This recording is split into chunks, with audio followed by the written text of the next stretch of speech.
Hello dear students, today we shall do your chapter number 10 Hindi व्याकरण का अव्यय chapter. इसका मतलब इंग्लिश में है इनडिक्लाइनेबल वर्ड्स। अब बच्चों, जैसे कि आपने प्रीवियस चैप्टर्स में पढ़ा है, संज्ञा क्या है, सर्वनाम क्या है, विशेषण क्या है और क्रिया क्या है। अब इसके जरूरत के अनुसार वो कैसे अपना रूप बदलते हैं, इन्हें इस चैप्टर में हम पढ़ेंगे। संज्ञा मतलब नाउन, सर्वनाम मतलब प्रोनाउन, विशेषण मतलब एडजेक्टिव और क्रिया मतलब वर्ब। अब इन चारों शब्दों को आप इंग्लिश ग्रामर के साथ थोड़ा सा कोरिलेट करके समझने की कोशिश कीजिए। संज्ञा, सर्वनाम, विशेषण और क्रिया जरूरत के अनुसार, मतलब जहां पर जरूरत है, वेरेवर नेसेसरी, अपना रूप बदल लेते हैं।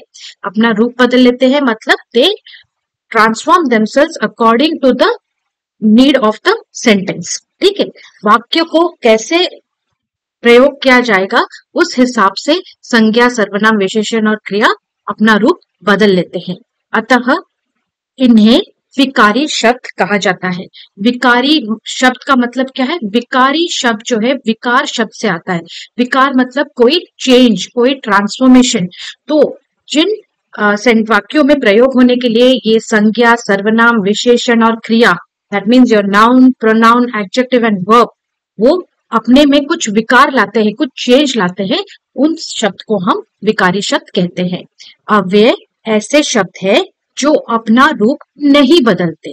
ठीक है, विकारी शब्द अपना रूप बदलते हैं, लेकिन अव्यय वो शब्द है जो अपना रूप नहीं बदलते, जरूरत के अनुसार भी अपना रूप नहीं बदलेंगे, इसलिए अव्यय को अविकारी भी कहा जाता है। ठीक है, तो अगर आपसे कोई पूछे कि अव्यय का दूसरा रूप क्या है, दूसरा नाम क्या है, आप बोलेंगे अविकारी। क्यों? क्योंकि ये जरूरत के अनुसार भी वैसे शब्द है जो अपना रूप नहीं बदलते। अब बच्चों, अव्यय के चार भेद होते हैं, एक क्रिया विशेषण, एक संबंध बोधक, एक समुच्चय बोधक और चौथा है विस्मयादि बोधक। विस्मयादि बोधक, तो चार भेद है अव्यय के।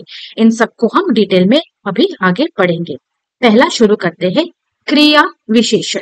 क्रिया शब्द भी है, विशेषण शब्द भी है, दोनों जुड़ के आपका शब्द बनाते हैं क्रिया विशेषण। अब देखेंगे कि क्रिया विशेषण कहाँ पर प्रयोग होता है।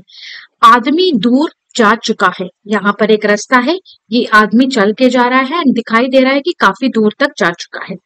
दूसरे चित्र में बच्चों, बच्चे जोर जोर से हंस रहे हैं। ठीक है, तो जब ऐसे कोई भी आपको क्रिया विशेषण वाले वाक्य दिया जाए तो पहले आप देखेंगे कि इनमें क्रिया क्या है। ठीक है, यहाँ पर पहले वाक्य में आदमी दूर जा चुका है में क्रिया क्या है बच्चों? जा। क्रिया क्या होता है बच्चों? जो आपका कोई एक्शन दिखाता है, कोई कार्य करने का एक्शन दिखाता है। कौन? आपका जो कर्ता है। ठीक है, कर्ता क्या मतलब? सब्जेक्ट, जो मैंने इंग्लिश ग्रामर में पढ़ाया, the what action the subject is doing is shown by the verb. तो यहाँ पर वर्ब हिंदी ग्रामर में क्या है? आपका क्रिया है। ठीक है, और सब्जेक्ट क्या है? कर्ता है। तो यहाँ पर आप पहले सब्जेक्ट को ढूंढिए, आदमी। कर्ता आपका आदमी है, क्या कर रहा है, कौन सा एक्शन कर रहा है? जाने का एक्शन कर रहा है।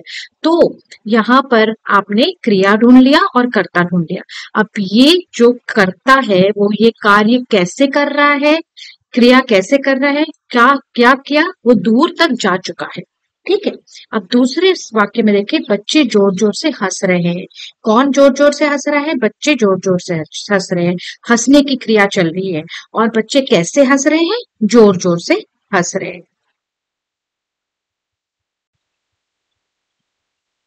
अब देखिए बच्चों, दूर और जोर जोर से शब्द क्रिया के बारे में जानकारी दे रहे हैं कि क्रिया कैसे हो रही है। क्रिया मतलब कौन सा कार्य कैसे हो रहा है। How is the action taking place, कहाँ हो रही है। यह जानकारी देने वाले शब्द क्रिया विशेषण कहलाते हैं। अतः कहा जा सकता है कि जो शब्द क्रिया की विशेषता बताते हैं उन्हें क्रिया विशेषण कहते हैं, और बच्चों जो शब्द संज्ञा की विशेषता बताते हैं उन्हें क्या बोलते हैं? उन्हें विशेषण बोलते हैं। ठीक है, तो आप कंफ्यूज मत होइएगा। जो शब्द क्रिया या फिर वर्ब की विशेषता बताते हैं उन्हें क्रिया विशेषण कहते हैं। ठीक है, कुछ और वाक्य के साथ समझेंगे। कल छुट्टियां खत्म हो जाएंगी। रीता अभी लौटी है। मेहमान अंदर बैठे हैं, तुम पास ही बैठो। दीपा ज्यादा बोलती है। भरत बहुत पड़ता है। तो इन सारे वाक्यों में ये जो मैंने येलो में हाईलाइट किया है वो सारे आपके क्रिया है, वर्ब्स है, और उनकी विशेषता बताने वाले शब्द ग्रीन में हाईलाइट है, जो कि कल है, अंदर, ज्यादा, अभी, पास, बहुत। छुट्टियां कब खत्म हो गई? कल खत्म हो गई। रीता कब लौटी? रीता अभी लौटी। मेहमान कहाँ बैठे हैं? मेहमान अंदर बैठे हैं। तुम किधर बैठोगी? तुम पास ही बैठो। दीपा कितना बोलती है? दीपा ज्यादा बोलती है। कौन पढ़ता है? भरत कितना पढ़ता है? भरत बहुत पढ़ता है। मौसमी चोट लगने के कारण धीरे धीरे चलती है। मौसमी चोट लगने के कारण कैसे चलती है? धीरे धीरे। तो बच्चों, हम एक जरूरी चीज इन सब वाक्यों में से क्या समझे कि इन सब वाक्यों से क्रिया के विषय में पता लगता है। क्रिया के साथ कब, कहाँ, कैसे, कितना, ये सारे प्रश्नवाचक शब्द जब लगे और हमें उत्तर में कुछ मिले, ऐसे शब्द लगाकर प्रश्न करने पर जो उत्तर आए वही क्रिया विशेषण होता है। जैसे पहले वाक्य में छुट्टियां कब खत्म होगी? छुट्टियां कल खत्म होंगी। ठीक है। दूसरे वाक्य में मेहमान कहाँ बैठे हैं? उत्तर में आता है मेहमान अंदर है। कल और अंदर आपके क्रिया विशेषण शब्द है। ठीक है। तो आपको ध्यान देने वाली बात यह है कि वाक्यों में क्रिया के विषय में पता लगाने वाले जब क्रिया के साथ कब, कहाँ, कैसे, कितना प्रश्नवाचक शब्द जुड़े लगाकर ऐसे प्रश्न किए जाते हैं तो उनका कुछ उत्तर मिलना चाहिए हमें, तब ये होते हैं आपके क्रिया विशेषण वाले शब्द। ठीक है। अब दूसरा हम पढ़ेंगे संबंध बोधक। संबंध बोधक में ही आपका संबंध शब्द छिपा है। संबंध मतलब शोइंग अ रिलेशन। अब रिलेशन एक के साथ ही तो नहीं होगा, कुछ दो चीजें या दो से अधिक चीजों के बीच में संबंध दिखाने वाले शब्द को संबंध बोधक बोलते हैं। पहला चित्र देखिए, गीत सुहेल के साथ विद्यालय गया है। दो बच्चे हैं, गीत और सुहेल कहाँ गए हैं? विद्यालय गए हैं। दूसरा पिक्चर देखेंगे, अनूप अमर के बिना स्कूल नहीं जाएगा। तीसरा चित्र देखिए, पेड़ के पास बच्चे खेल रहे हैं।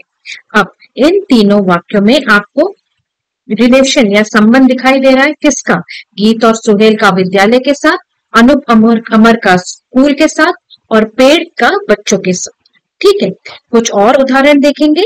निशा का मन घर के अलावा कहीं नहीं लगता। ठीक है। विद्यालय के बाहर मत जाना। छत के ऊपर गेंद चली गई है। पार्क के चारों ओर पेड़ है।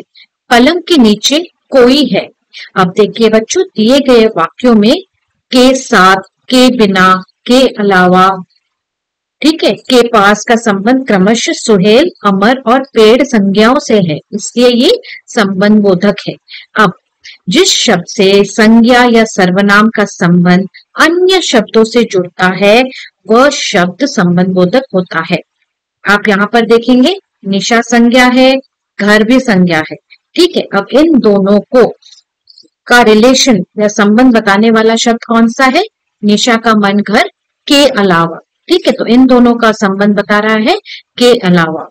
अब छत और गेंद, इन दोनों चीजों का रिलेशन या संबंध कौन सा शब्द बता रहे हैं? के ऊपर, क्योंकि छत के ऊपर गेंद चली गई है। अब पलंग के नीचे कोई है। अब पलंग और एक इंसान के बीच का संबंध बता रहा है के नीचे। वैसे ही विद्यालय के बाहर मत जाना। अब जो भी हमारा स्पीकर है जो बात कर रहा है वो हमसे ही तो बोल रहा है ना, तो हमारे बीच और विद्यालय के बीच का संबंध बताता है के बाहर, क्योंकि वो जो बोल रहा है वो बोल रहा है हमें कि विद्यालय के बाहर मत जाना। पार्क के चारों ओर पेड़ है। पार्क और पेड़ का संबंध बता रहा है के चारों ओर। ठीक है। तो ऐसे वाले शब्द के ऊपर, के अलावा, के नीचे, के बाहर, के चारों ओर, के बिना, के साथ, ये सब आपके संबंध बोधक है जो कुछ संबंध दिखाते हैं दो संज्ञाओं या फिर दो सर्वनामों के बीच में। कुछ और संबंधवाचक शब्द है के पहले, के ऊपर, के नीचे, के बाहर, के बाद, आदि।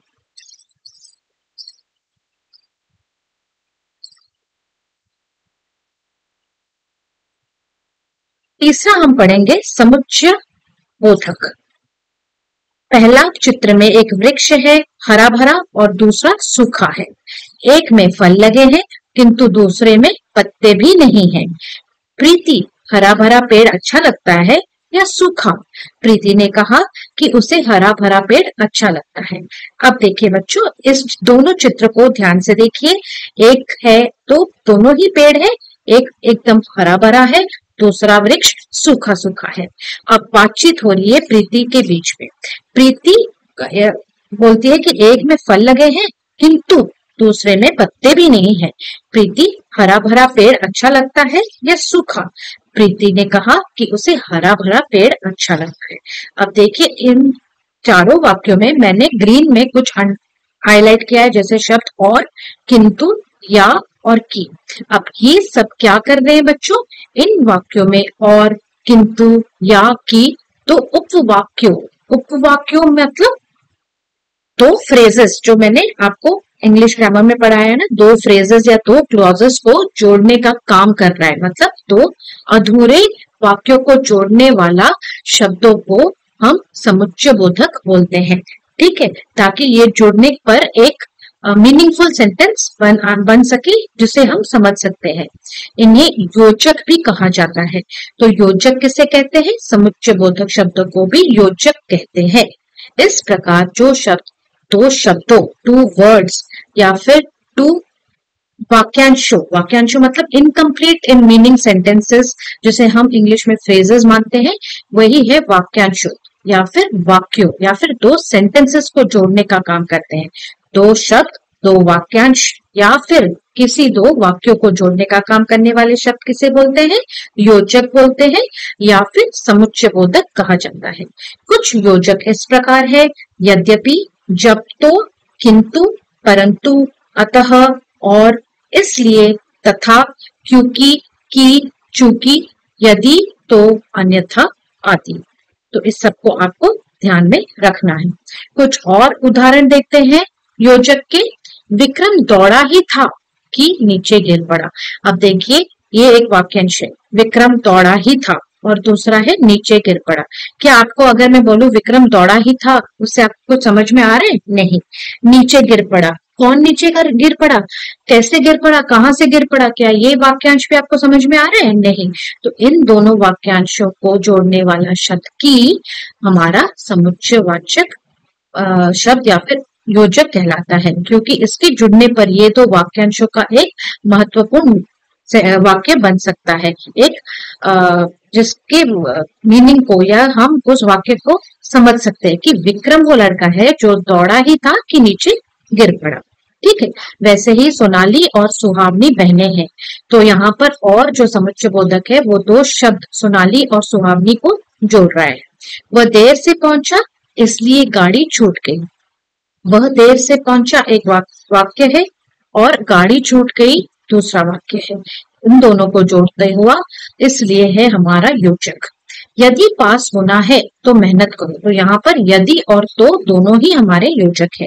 तुम जो कि एक साथ हम बोलते हैं इनको, ठीक है, यदि या तो। तुम खाना खाओगी या सोओगी? ऑप्शन है, तुम खाना खाओगी या सोओगी, चॉइस है एक। माँ बाजार गई क्योंकि सब्जी लानी थी। ठीक है, तो ये सब आपके जो ग्रीन में हाईलाइट है वो आपके हुए योजक। विस्मयदी बोधक, विस्मयदी मतलब एक्सक्लेम, मतलब हैरान होना, एक्सक्लेम करना, ठीक है, सरप्राइज होना, विस्मयदी बोधक। अब देखिए, ये लड़की इस चित्र में बहुत खुश है। आहा, कितना अच्छा मौसम है। इसमें आपने क्या नोटिस किया? आहा जो है एक विस्मयदी बोधक कहलाता है, जिसका एक चिन्ह होता है उसके बाद, जो कि इंग्लिश का आपका एक्सक्लेमेशन मार्क है। दूसरे ही चित्र में देखिए, लड़का बोल रहा है, ओह, चारों ओर धुआं ही धुआं है। गाड़ी से निकलते हुए धुएं को देख बच्चा परेशान होता है और बोलता है ओह। उसके बाद एक एक्सक्लेमेशन मार्क, ओ भी आपका विस्मयदी बोधक कहलाता है। चारों ओर धुआं ही धुआं है। तो इन वाक्यों में आहा, ओहो क्रमश प्रसन्नता तथा परेशानी व्यक्त कर रहे हैं। ठीक है, पहला चित्र में प्रसन्नता व्यक्त कर रहा है आपका विस्मयदी बोधक आहा शब्द, और दूसरे चित्र में ओह शब्द प्रकाश कर रहा है आपका परेशानी का विस्मयदी बोधक। अब इन शब्दों को लिखते समय विस्मयदी बोधक चिन्ह ऐसा जो होता है इसका प्रयोग किया जाता है। कुछ विस्मयदी बोधक चिन्ह है, अरे, ओह, छी छी, हे राम, हाय, शाबाश आदि। कुछ और उदाहरण देखिए। अरे तुम कब आए, ये आश्चर्यजनक वाला है। छी, कितनी गंदगी है यहाँ, मतलब ये एक परेशानी का विस्मयदिबोधक चिन्ह है। हाय, सिर में बहुत दर्द है, परेशान होना। वाह, बहुत स्वादिष्ट खाना है, बहुत प्रसन्नता से बोलना। तो इस चैप्टर में हम जान गए कि ऐसे शब्द जो अपना रूप नहीं बदलते उन्हें अव्यय कहते हैं, और अव्यय के 4 भेद होते हैं: क्रिया विशेषण, संबंध बोधक, समुच्चय बोधक और विस्मयादि बोधक। ठीक है, तो आगे की हम एक्सरसाइजेस की तरफ जाएंगे। पहला है, निम्नलिखित वाक्यों में क्रिया विशेषण शब्दों पर गोला लगाएंगे। तो इन सब में मैंने आपको एक्सप्लेनेशन बता दिया है बच्चों, अब आप ये खुद करेंगे, आंसर्स दिया गया है। ठीक है, रेखांकित दूसरा है, रेखांकित शब्द विशेषण है या क्रिया विशेषण, इसको भी आपको जानना है। पहला वाला मैं बता देती हूँ आपको, घोड़ा तेज दौड़ता है। अगर आप प्रश्न करेंगे कि घोड़ा कैसा दौड़ता है और आंसर आपको आया, उत्तर में आया तेज, तो ये आपका क्रिया विशेषण है, क्योंकि क्रिया विशेषण में कोई प्रश्न पूछा जाए वाक्यों के रिलेटेड और आप उसका उत्तर मिले तो वो क्रिया विशेषण कहलाता है। वही शब्द तेज जब दूसरा सेंटेंस वाक्य में दूसरी तरह से यूज होता है, मेरा घोड़ा बहुत तेज है, it is a describing word. What is it describing? It is describing the quality of the घोड़ा। घोड़ा जो हमारा संज्ञा है, नाउन है, वो कैसा है? वो तेज है। So this is a describing word, ये विशेषता बता रहा है घोड़ा का, तो ये तेज वाला शब्द इस वाक्य में प्रयोग होता है विशेषण की तरह। ठीक है, ऐसे ही आप बाकी दो को करेंगे, मैंने आंसर दे रखा है। समुच्चय बोधक द्वारा रिक्त स्थानों की पूर्ति करेंगे, इसका भी मैंने आंसर दे दिया है। पहले का उत्तर है और, दूसरा का या, तीसरे का इसलिए, चौथे का परंतु।